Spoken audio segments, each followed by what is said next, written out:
Hello everyone, स्वागत करता हूँ आप सबका आपके अपने इस नए यूट्यूब चैनल पे। तो आपने देखा लोगो तो मैंने बना लिया है, तो जल्द ज़्यादा से ज़्यादा शेयर करना मेरे वीडियो को। सब्सक्राइब लाइक नहीं करोगे तो भी चलेगा, शेयर कीजिए, लोगों तक वीडियो पहुँचनी चाहिए। जो मेरा मोटो है वीडियो बनाने का वो पूरा होना चाहिए। तो वीडियो चालू करते हैं। तो आप लोग को तो पता ही होगा, श्रीमती नीलिमा मोहित्रा जी आज हमारे बीच में नहीं रही, उनका आज निधन हो गया है।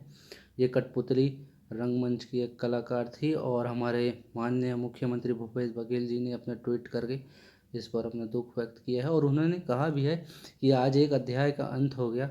तो आज थोड़ा दुखद तो लग रहा है, दुख की बात है। तो चालू करते हैं, स्टार्ट करते हैं आज का वीडियो। पहला क्वेश्चन है, सुखद सहारा योजना के तहत महिलाओं को कितनी राशन राशि प्रदान की जाएगी? तो ऑप्शन आपके सामने है 200, 350, 400, 300। तो चलिए बताइए सही आंसर क्या है। तो इसका सही आंसर है 350। पहले यह राशि 200 थी, लेकिन अभी ये 350 हो गई है। और बात करें सुखद सहारा योजना की, तो ये समाज कल्याण विभाग के अंतर्गत आता है। और सुखद सहारा योजना का मुख्य उद्देश्य है गरीबी रेखा से नीचे जीवन यापन करने वाली जो विधवा गृहिणी महिलाएं हैं उनको आर्थिक रूप से सहायता प्रदान करना। तो इस क्वेश्चन को आप देख लीजिएगा, थोड़ा सा इम्पोर्टेंट हो जाता है। बढ़ते हैं अगले क्वेश्चन की तरफ। छत्तीसगढ़ योग आयोग द्वारा कहाँ 3 दिवसीय राज्य स्तरीय सेमिनार का आयोजन किया जा रहा है? तो जल्दी से इसका आंसर बताइए। रायपुर, बिलासपुर, दुर्ग, बलौदाबाजार में। तो इसका सही आंसर है रायपुर के माना में। और यह कब से कब तक किया जाएगा? तो 7 फरवरी से लेके 9 फरवरी तक इसका आयोजन किया जाएगा। और जो इसका थीम है वो है आज का योग कितना यौगिक चुनौतियों एवं भविष्य है। तो इसका थीम को आप थोड़ा सा याद रखिएगा, थोड़ा सा इम्पोर्टेंट हो जाता है। और चलते हैं अगले क्वेश्चन की तरफ। विधानसभा का 10वां सत्र 2021 की अधिसूचना कब जारी की गई? थोड़ा सा इम्पोर्टेंट हो जाता है, पूछ सकता है। 10वां सत्र है और इसकी अधिसूचना जारी की गई है 21 जनवरी 2021 को। और ये कब से कब तक चलेगी? तो 22 फरवरी से लेके 23 मार्च तक चलेगी। और आपको तो पता ही है, कोविड के कारण विधानसभा सत्र लग नहीं रहा था, तो थोड़ा सा इम्पोर्टेंट हो जाता है, आप याद रखिएगा इसको। बढ़ते हैं अगले क्वेश्चन की तरफ। कोरोना संकट के बावजूद भी वर्ष 2020 में छत्तीसगढ़ ने कितने करोड़ का पंजीयन राजस्व प्राप्त किया? तो ऑप्शन है ABCD 1620 करोड़, 1625 करोड़, 1621 करोड़, 1622 करोड़। तो चलिए बताइए इसका सही आंसर। तो इसका सही आंसर है ऑप्शन सी 1621 करोड़। एग्जैक्ट है 1621.27 करोड़। और थोड़ा सा इम्पोर्टेंट इसलिए हो जाता है कि सारी जो थी वो तो ऋणात्मक चल रही थी, लेकिन थोड़ा सा पॉजिटिव आया है। तो 2019 के तुलना में ये 23.28 की इसमें वृद्धि दर्ज की गई है। ठीक है, तो इसको याद करके रखना, 23.28%। तो चलते हैं अगले क्वेश्चन की तरफ। कठपुतली मंच की स्थापना किसने की थी? तो आपको तो आंसर पता ही चल गया होगा, नीलिमा मोहित्रा ने की थी। और बात करें सूरज भाई खांडे की, तो ये तो भरथरी गायन की है। तीजन भाई जो पंडवानी से रिलेटेड है, और बाबू रेवम जो रतनपुरिया गम्मत के रंगमंच के कलाकार है। और तीजन भाई को थोड़ा सा ज़्यादा इंपॉर्टेंट रखना, क्योंकि पद्मश्री, पद्म भूषण, पद्म विभूषण तीनों इनको मिल चुका है। फुगो का सम्मान भी इनको प्राप्त हो चुका है। और हाल ही में इनके ऊपर मूवी भी बनने वाली है। सूरज भाई खंडे को याद रखना, CGPSC में पूछा भी जा चुका है। बाबू रेवराम के भी बारे में पूछा जा चुका है, तो थोड़ा सा याद रखना, थोड़ा सा इंपॉर्टेंट है ये क्वेश्चन।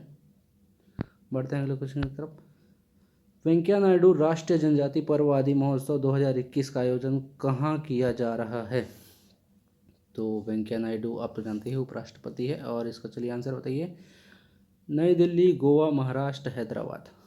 तो इसका सही आंसर है नई दिल्ली, आपको पता होना चाहिए। और ये 1 फरवरी से लेके 5 फरवरी तक इसका आयोजन किया जाएगा, मतलब हो चुका है अभी तो ये। और ये जो राष्ट्रीय जनजाति पर्व है ये ट्राइफेड के अंतर्गत किया गया है। और ये थोड़ा सा इम्पोर्टेंट इसलिए है क्योंकि इसमें हमारी जो बस्तर की लोकल जनजाति है उसमें उन्होंने भाग लिया था। और इनमें उनका जो मुख्य डिश था वो था लाल चीटी की चापड़ा चटनी का स्वाद। ठीक है, तो जो लाल चीटी है वो बहुत ही फेमस रहा वहाँ पे। और उसके अलावा और थे पेज, महुआ और माड़िया पेज। तो पेज आ गया है तो बता देता हूँ, ये गोंड जनजाति की मुख्य पेय पदार्थ है पेज और भाजी। इतना तो आपको पता ही होगा, उम्मीद करता हूँ। आगे बढ़ते हैं अगले क्वेश्चन पे। हाँ, और चींटी आ गई है तो ये भी बता देता हूँ। इसमें चींटी में फॉर्मिक एसिड होता है, इसको आप ध्यान में रखिएगा, थोड़ा सा इम्पोर्टेंट हो जाता है। अगला क्वेश्चन है, मेन पार्ट महोत्सव कहाँ मनाया जाएगा? चलिए बताइए। अंबिकापुर, जसपुर, बलरामपुर, ये तो आपको पता ही चल गया होगा। मेन पार्ट कहाँ है? अंबिकापुर में, तो वहीं मनाया जाएगा। और मेन पार्ट के बारे में तो आप जानते ही है, छत्तीसगढ़ का शिमला इसे कहते हैं। तो ये जो महोत्सव है वो मनाया जाएगा 12 फरवरी से लेके 14 फरवरी तक। थोड़ा सा इम्पोर्टेंट हो जाता है, 3 दिवसीय है ये। मैं 12 फरवरी से 14 फरवरी हमेशा डेट इसलिए मेंशन करता हूँ क्योंकि कभी कभी एग्ज़ाम में पूछ देता है। और बताता हूँ इस महोत्सव के बारे में। इसमें मुख्य जो अतिथि रहेंगे वो हमारे खाद्य मंत्री अमरजीत जी रहेंगे। और साथ ही साथ में इसमें 2-2 हज़ार रुपये की अनुदान की बात कही गई है, जो वहाँ के लोग जो इसमें पार्टिसिपेट करेंगे उन कलाकारों को दिया जाएगा। और मेन पार्ट महोत्सव इस बार मनाया जा रहा है रोपा खार, इसको याद रखिएगा आप थोड़ा सा। ये रोपा खार जलाशय के पास में है, मनाया जाएगा। और साथ ही साथ यहाँ पे गढ़ का लेवा का जो जो रायपुर में जो शॉप है, तो वहाँ के जो 15 व्यंजन व्यंजन है उसका थोड़ा सा प्रचार प्रसार यहाँ किया जाएगा, साथ ही देखने को मिलेगा। थोड़ा सा इम्पोर्टेंट हो जाता है, याद रखिएगा। वीडियो थोड़ी सी लंबी हो रही है लेकिन क्या करें, इम्पोर्टेंट है। क्वेश्चन है, चिरई हमर चिन्हारी पक्षी महोत्सव कहाँ मनाया गया? तो पिछले वीडियो में भी मैंने इसके बारे में बात की थी। ऑप्शन है पक्षी विहार बेमेतरा, कानन पेंडारी बिलासपुर, जंगल सफारी रायपुर और कांगेर घाटी राष्ट्रीय उद्यान। पहली बात तो ये सारी चीज़ आपको याद होना चाहिए कौन कहाँ पे है, ठीक है। तो इसका सही आंसर है पक्षी विहार बेमेतरा। और बेमेतरा इन दिनों काफ़ी अभी चर्चे में चल रहा है। तो बेमेतरा में पक्षी गिधवा विहार तो आप जानते ही हैं। और पिछले क्वेश्चन में मैंने पूछा था गिधवा विहार की स्थापना कब की गई थी, तो पता नहीं आपने ढूंढा कि नहीं ढूंढा। इसकी स्थापना की 2014 में। और ये जो पक्षी विहार महोत्सव है ये 3 दिवसीय था, ठीक है। ये चला 31 जनवरी से लेके 2 फरवरी तक इसका आयोजन किया गया था। और 2 फरवरी जो है समापन दिवस के दिन हमारे माननीय मुख्यमंत्री भूपेश बघेल ने ये घोषणा की थी कि जो यहाँ के लोकल है बेमेतरा के, उनको प्रशिक्षण के लिए चिल्का लेक भेजा जाएगा, उड़ीसा भेजा जाएगा, ताकि वो वहाँ से कुछ सीख के आए और अपने पक्षी विहार बेमेतरा में उसको अप्लाई करें। तो आप इम्पोर्टेंट हो जाता है चिल्का लेक। और चिल्का लेक आ गया है तो आपको तो पता ही है, खारे पानी की सबसे बड़ी झील है। एक्चुअल में ये लेगून झील है, कभी बताऊंगा लेगून झील क्या होता है, तो आप इसको याद रखिएगा। और पिछले वीडियो में मैंने बताया था कि खाद्य सुरक्षा अभियान के तहत बेमेतरा जिले में भ्रमण भी किया गया है, तो वो थोड़ा सा इम्पोर्टेंट हो जाता है, याद रखिएगा। अगला क्वेश्चन है, वन मंत्री ने अरण्य भवन में वन उत्पाद आउटलेट का शुभारंभ कहाँ किया? तो इसका आंसर चलिए बताइए। बिलासपुर, नया रायपुर, सरगुजा, बस्तर। तो अरण्य भवन तो आ गया है, ये अरण्य भवन कहाँ है आपको याद होना चाहिए, नया रायपुर में। तो और वन मंत्री कौन है? अभी हाल ही मोहम्मद अकबर जी है, जो कि कवर्धा से विधानसभा में चयनित है, आपको याद होना चाहिए। और बता देता हूँ कि वन उत्पाद की बात आई है तो यहाँ पे वन उत्पाद का प्रचार प्रसार किया जाएगा और उसका संग्रहण भी किया जाएगा, साथ ही साथ उसको बढ़ावा भी दिया जाएगा। चलते हैं अगले क्वेश्चन पे। नया रायपुर में रोड सेफ्टी टूर्नामेंट का आयोजन किया जा रहा है, यह किस खेल से संबंधित, किस किस किस से नहीं है, ये किस खेल से संबंधित है? तो आपको तो इनका आंसर पता ही होगा, क्रिकेट, फुटबॉल, वॉलीबॉल में से आंसर बताइए। तो ऑप्शन ए क्रिकेट। ये खेला जाएगा शहीद वीर नारायण स्टेडियम पे। और ये थोड़ा सा इम्पोर्टेंट हो जाता है, शहीद वीर नारायण का बात आ रहा है तो आपको तो पता ही होगा, ये छत्तीसगढ़ के प्रथम शहीद है। और आप कमेंट बॉक्स में ये बताइए कि ये विद्रोह कब हुआ था, ठीक है। शहीद वीर नारायण जी का जो विद्रोह था इसका नाम क्या था और ये विद्रोह कब हुआ था, ठीक है। नहीं बताएंगे तो अब मैं अगले वीडियो में इसके बारे में चर्चा करूँगा।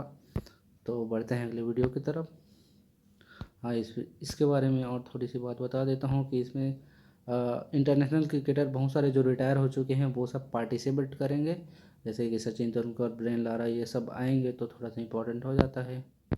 बढ़ते हैं अगले क्वेश्चन की तरफ। सूचना का अधिकार 2005 के आवेदन शुल्क के रूप में ई स्टाम्प के प्रयोग की स्वीकृति कब मिलेगी? तो ये होगा फरवरी 2021 में, मिल चुका है 6 फरवरी को।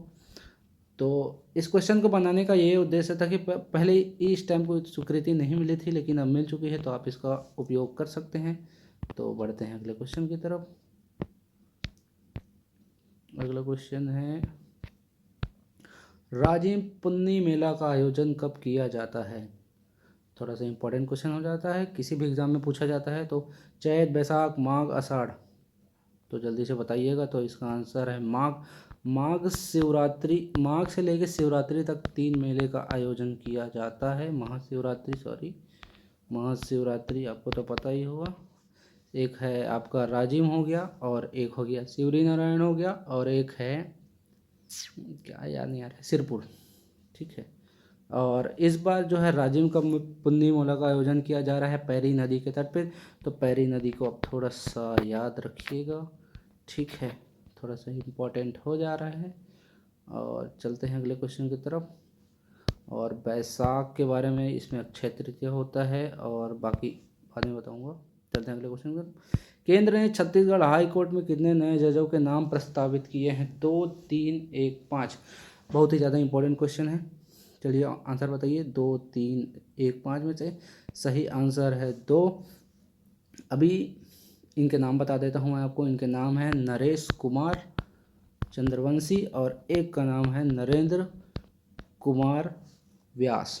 ठीक है। और जो ये नरेश कुमार है, ये लॉ सेक्रेटरी है, और नरेंद्र कुमार जी है जो वो सीनियर वकील है अभी तत्कालिक में। और अभी जो हमारे छत्तीसगढ़ हाई कोर्ट है, उनमें जजों की संख्या होनी चाहिए 22, लेकिन अभी ये 14 जज है, और 2 हो जाने के बाद 16 हो जाएंगे। तो आप थोड़ा सा याद रखिएगा, 16 हो जाएगा। थोड़ा सा इम्पोर्टेंट है। और अभी छत्तीसगढ़ हाई कोर्ट के वर्तमान के चीफ जस्टिस जो है वो है रामचंद्र मेमन, आपको तो पता ही होगा, और उससे पहले अजय त्रिपाठी थे। तो चलते हैं अगले क्वेश्चन की तरफ। बिलासपुर में अरपा नदी पर कितने नए बैराजों का निर्माण करने की घोषणा की गई है? इम्पोर्टेंट है, अरपा नदी का बात आया है। ठीक है। तो ऑप्शन है 3, 2, 4, 1। तो इसका सही आंसर है 2। ये पहला है शिव घाट, और दूसरा है पचरी घाट। दोनों ही 30-30 मीटर के होंगे। ठीक है। इनकी गहराई, और बात करें लागत की, तो दोनों में, एक में 48, एक में 49 करोड़ की लागत आएगी। और अरपा नदी तो आपकी पता ही है, खोडरी खोंगसरा की पहाड़ी से निकलती है, और अभी तो ये गौरेला पंडरे मरवाही के अंतर्गत आती है। तो थोड़ा सा इंपॉर्टेंट रहता है, याद रखिएगा। बिलासपुर टिक मार्क नहीं कर देना आप लोग। अगला क्वेश्चन है, दिव्यांग महिलाओं ने फूलझर कलेवा का शुभारंभ कहाँ किया? फूलझर कलेवा थोड़ा सा इम्पोर्टेंट है।